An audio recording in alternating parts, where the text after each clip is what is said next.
Welcome, I'm Nina Griffin, and this is the Astrology and Magic channel. Today, we'll talk about the astrology forecast for December 2021. First off, I wanted to say thank you to all of my patrons who are going to get access to this forecast earlier than the general public. This is going to be released to the public December 1st. So if you would like to become a patron, get access to videos about astrology and magic early, and at the higher tiers get access to my monthly magical elections document, please feel free to go to patreon.com/Nina Griffin and join the Patreon family. All right, let's get started. First, let's talk a little bit about what we have coming in from November. So November had fewer aspects than many other months, so I think there was less of a feeling of kind of ongoing churn and change back and forth caused by a lot of different aspects happening. But it still felt like there was really a handful of very weighty and important things that were happening personally and collectively. The nice thing about November is that we had a little more time to adjust to each one until the next thing came along. The middle of the month of November was probably the most intense, and I think it presented the greatest number of changes and the greatest magnitude of changes that was out of our personal control. But by the end of the month, things become a little bit clearer. If not necessarily easier, we have a sense of where we might be going. So looking ahead at December, there are going to be some pretty major changes and shifts this month, certainly more substantive and epoch-making than what we've seen in some time in 2021.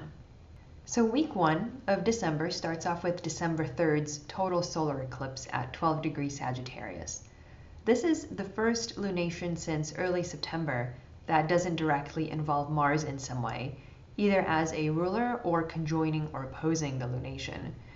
The ruling planet of this eclipse is Jupiter, which is generally auspicious, and it tends to mean that the impacts are going to be economic, because that's Jupiter's nature. They're going to be financial in a personal way, and particularly in a collective way. It might be in the legal sphere, because that's also Jupiter's purview. And we also may see changes pertaining to foreign countries, pertaining to education, higher education especially. Now, Jupiter is in decent condition in Aquarius, but he's also square Mars in Scorpio at the time of the eclipse. That is an applying square. It hasn't yet perfected. It will do so in a few days after the eclipse. These two planets, Mars and Jupiter, are in a square, but they are not in reception, so it's a challenging relationship. It's not a square that's easily negotiated. Now, what this means is that we could see some conflict and even intentional sabotage on the Mars end of things that could otherwise be a public good, which is Jupiter. Now, Mercury in detriment also conjoins the eclipse, and Mercury is combust, suggesting a hidden issue that will emerge into the light probably in a little over a week from the eclipse. Now, this eclipse is important because it's the last eclipse in the Gemini-Sagittarius polarity, with next year's eclipses all being in Taurus and Scorpio. This is, I think, politically interesting because with this last eclipse, we're going to see the last of a group of people who came into power in the Saturn and Sagittarius era, which was 2015 through 2017 approximately. And these are often people who also had personally Gemini-Sagittarius placements in their natal charts. A lot of these folks are going to be eclipsed out of public life. We've already been seeing it a lot in 2020 and in 2021, and we're going to see one more wave of that in December most likely. So a lot of these people are going to start exiting stage left, including a lot of the movements that brought them into power. Interestingly, William Lilly, the astrologer of the 17th century, says that eclipses in this decan portend the death and destruction of larger cattle. So sometimes that can mean diseases of cattle that cause them to get sick and they die, but also destruction, sometimes because there is potential for a contagious disease. So we'll see how that turns out. Week 2 is going to start off with December 7th, and this has that Mars in Scorpio square perfecting with Jupiter in Aquarius. It's going to be at 26 degrees of each sign. So there is, like I said, that first week of December, that tension between destruction or conquest, which are both Mars influences, and generosity, spending, public money, all those Jupiter things, legal matters. So on the one hand, you might get something like a lot of money being made available, but then there is also another element or another force that's trying to take it. It's not so much as the goal isn't diminishment, that's more Saturn, but the goal is taking and theft sometimes even, because that's also Mars. So we could see aggressive financial moves around this time. We could also see thefts from large establishments, especially violent thefts, because that's Mars. And these large establishments could be national, like states, or it could be private money, like companies. There could be legal drama, because Mars will want to fight for his rights in court. And it's very unclear with this square whether Mars or Jupiter ends up prevailing. Now, December 13th, now that we're in week 3, Mars will enter Sagittarius. So he has this Mars square Jupiter aspect, and then very soon afterwards he changes signs. Now, this is a big change for Mars because it's a significant loss of dignity. Remember that Mars in Scorpio is in his own sign, and he has other minor rulerships in that sign as well. So because he was so powerful, for him to go into Sagittarius, where he is peregrine, is a big drop in dignity. It's kind of like going from being king to suddenly being homeless. Now, I think that this is going to continue that narrative that started with Mars square Jupiter. And even though Mars was threatening Jupiter earlier, suddenly Mars has a big fall. So it's kind of like Mars gets his comeuppance. The wind really gets taken out of Mars's sails at this time. Don't forget also that Mars in Sagittarius will be in a sign that is ruled by Jupiter. So it's kind of like he is not only a former king that is now homeless, but he is also homeless in his opponent's kingdom. So it's kind of the worst of all worlds. December 13th, the very same day, Mercury will enter Capricorn, and this suggests a moderate improvement in Mercury's dignity. Instead of being in detriment, he is merely peregrine. In general, there is not going to be a huge improvement. I wouldn't really call this a dramatic change. Rather, there is a sense of perhaps being adrift instead of being sort of actively held down as Mercury would have been in Sagittarius. This to me suggests a renewed focus on things like commerce and agricultural operations, because Capricorn is ruled by Saturn, who's associated with farming. December 15th, Mars will conjoin the South Node at 1 Sagittarius. This is very bad news for Mars, who just lost a lot of dignity, as I explained, and I think what we're going to see around this time, around December 15th, we'll see news about a Mars-like figure, somebody in the public eye, dropping into a figurative hole, because that is what the South Node is, it's a pit, like someone falling from power, or someone who was on a promising trajectory to fight the power or to kind of take over in a Mars-like way. Suddenly they just completely lose all power. It's going to be pretty dramatic, I think. The same day, December 15th, Mercury will have his evening rise at 2 degrees Capricorn. This means that Mercury will become visible once again as he emerges out of the sun's rays. Now, this could be, I think, good news for education or science, or again, something to do with maybe farming, which is a Capricorn idea. A planet, when it comes out of the rays of the sun, is extremely powerful. It's like it's gone through this incredible, powerful purification process. It's gone through the solar furnace, if you will. And even though that was a difficult experience, it's now bigger, better, stronger, and clearer and younger than ever.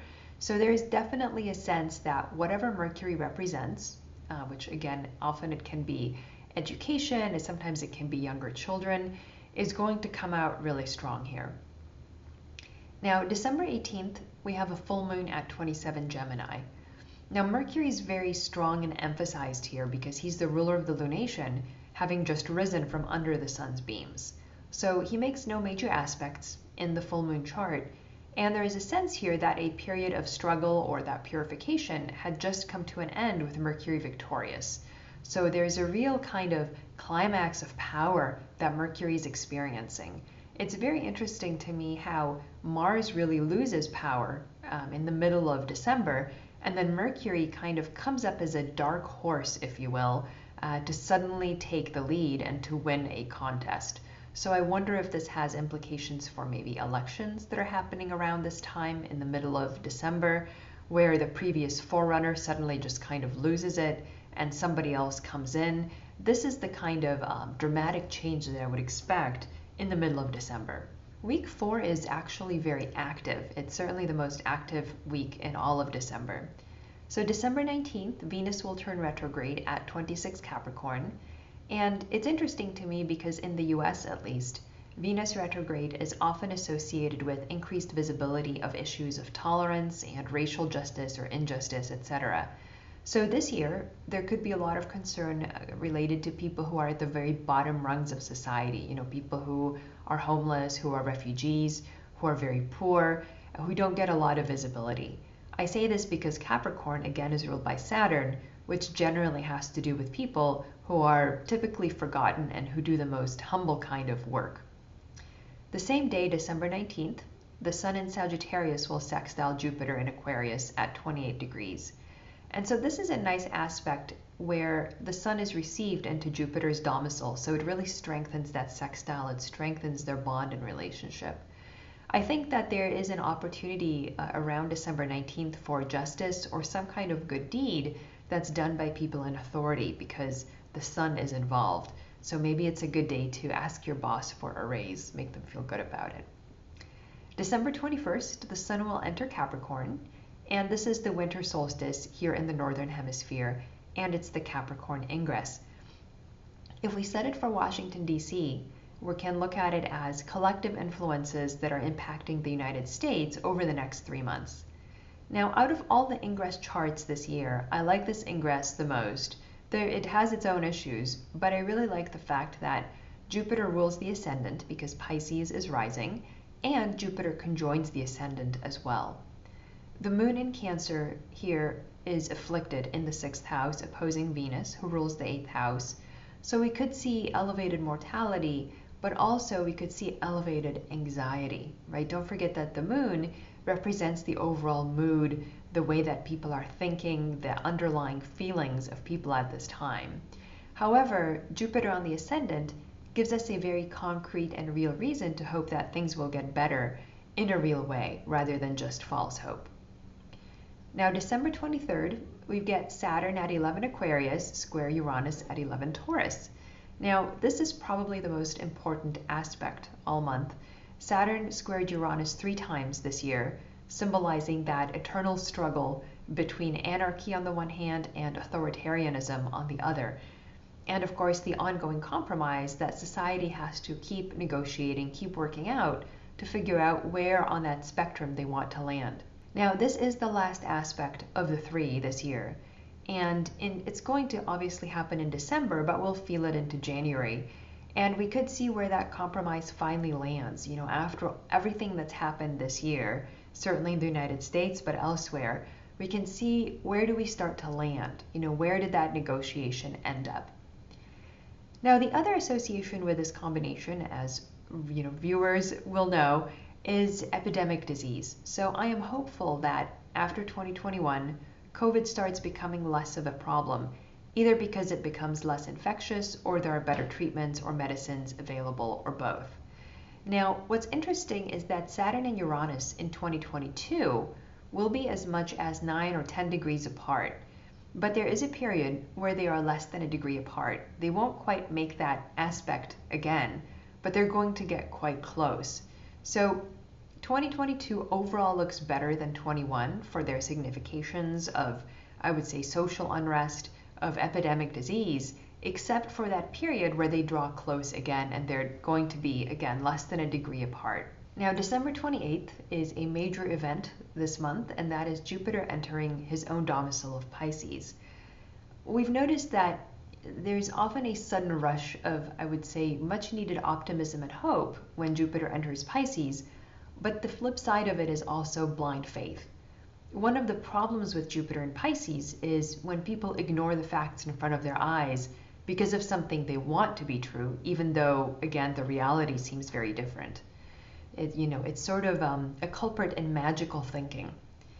Now, earlier this year, it's played out very dramatically because we had a couple of months when Jupiter was in Pisces, and before it moved back into Aquarius. What's interesting is that just as Jupiter entered Pisces, The CDC said it was okay for vaccinated people to remove their masks, which didn't last long because, of course, it meant everybody, including the unvaccinated, removed their masks. And of course, COVID cases started going up. When Jupiter went back into Aquarius, CDC said, never mind, everybody should be masking. The following day, December 29th, Mercury will conjoin Venus retrograde at 24 Capricorn. And this is the fourth such conjunction between these two planets this year. So just as a recap, I thought was quite fascinating. The first one this year was February 12th, when they conjoined in Aquarius. And just around then we had discussions and plans around schools reopening for the 2021 school year.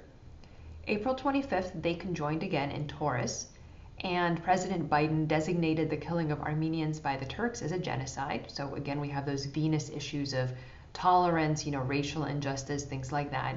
And then 2 days prior to that, prior to the exact conjunction, Derek Chauvin was found guilty of the murder of George Floyd. So again, you see how Venus has a lot to do with how people get along or don't get along in society. May 28th, they conjoined in Gemini. And what's interesting is that just then, the New York City public schools announced that they would reopen fully this fall in 2021 with no remote learning option.